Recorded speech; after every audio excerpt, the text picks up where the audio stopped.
영국에서 이주한 맨스 출신 엔지니어 윌리엄 케니시는 1855년 뉴욕 호프 어소시에이션의 제안으로 지역을 조사하고 파나마 운하 노선에 대한 보고서를 내놓는다.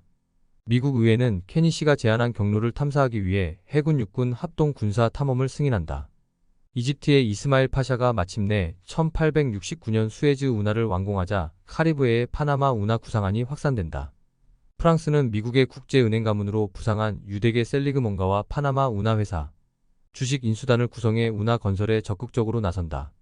아시아와 무역을 촉진하고 중동에서의 영향력을 확대하려 한 프랑스는 수에즈 운하 건설 프로젝트의 주요 자금을 제공하고 기술적 및 인적 자원을 투입시킨 바 있다.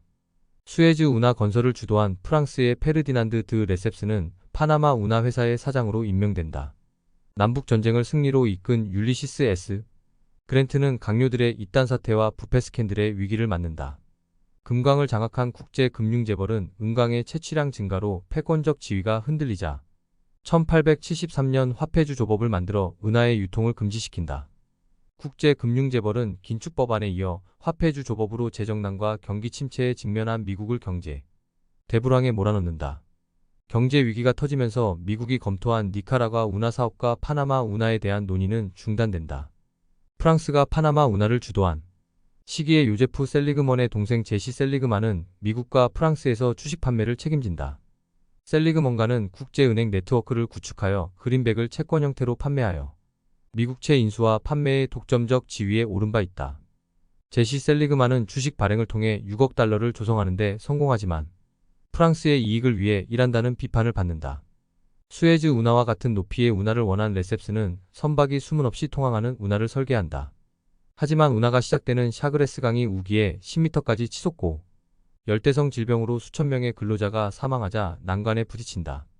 게다가 운하와 바다의 수위 차이가 너무 심해 관문을 설치하는 문제에 2년을 허비한다. 기계와 장비의 성능 제한으로 공사가 지체되며 4억 달러의 예산을 낭비하자 레셉스는 해고되고 자금 횡령 혐의까지 받는다. 프랑스의 파나마 운하 회사는 파산하고 신파나마 운하 회사도 운하 건설을 포기한다.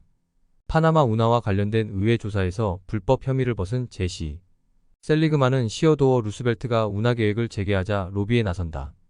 제시 셀리그만은 프랑스의 파나마 운하 회사 총책임자 필리프 부노바리아를 찾아가 도움을 요청한다. 부노바리아는 미국을 순회하면서 파나마 운하 건설의 타당성을 알려 니카라과 운하 쪽으로 기운 운하 노선 위원회의 결정을 뒤집는다. 화산이 분출하는 니카라과의 우표를 본 상원의원들은 1902년 파나마 운하 계획안을 통과시킨다. 루스벨트는 콜롬비아와 파나마 운하 건설의 협상 권한을 부여하는 스푸너법에 서명한다. 하지만 콜롬비아와 임대의 연간 지불금 액수 문제로 마찰을 빚자 제시 셀리그만은 파나마를 콜롬비아에서 분리시키기 위해 파나마 민족주의자들에게 혁명을 부추긴다. 루스벨트를 만난 부노바리아는 파나마에서 혁명이 일어나면 미국 전함을 파견해 달라고 부탁한다.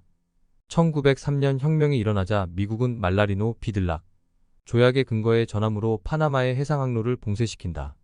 말라리노 비들락 조약은 파나마 지역에 대한 통과권과 군사력, 행사 등 미국의 법적 지위를 포괄적으로 담고 있다. 독립을 쟁취한 파나마 정부와의 협상으로 운하 건설이 시작되자 제시 셀리그만은 부노바리아를 파나마 주재 미국 대사에 추천한다. 셀리그먼 가문은 파나마 운하 프로젝트의 채권 발행을 주도하며 수수료와 이자, 투자 수익 등을 통해 상당한 경제적 이익을 얻는다.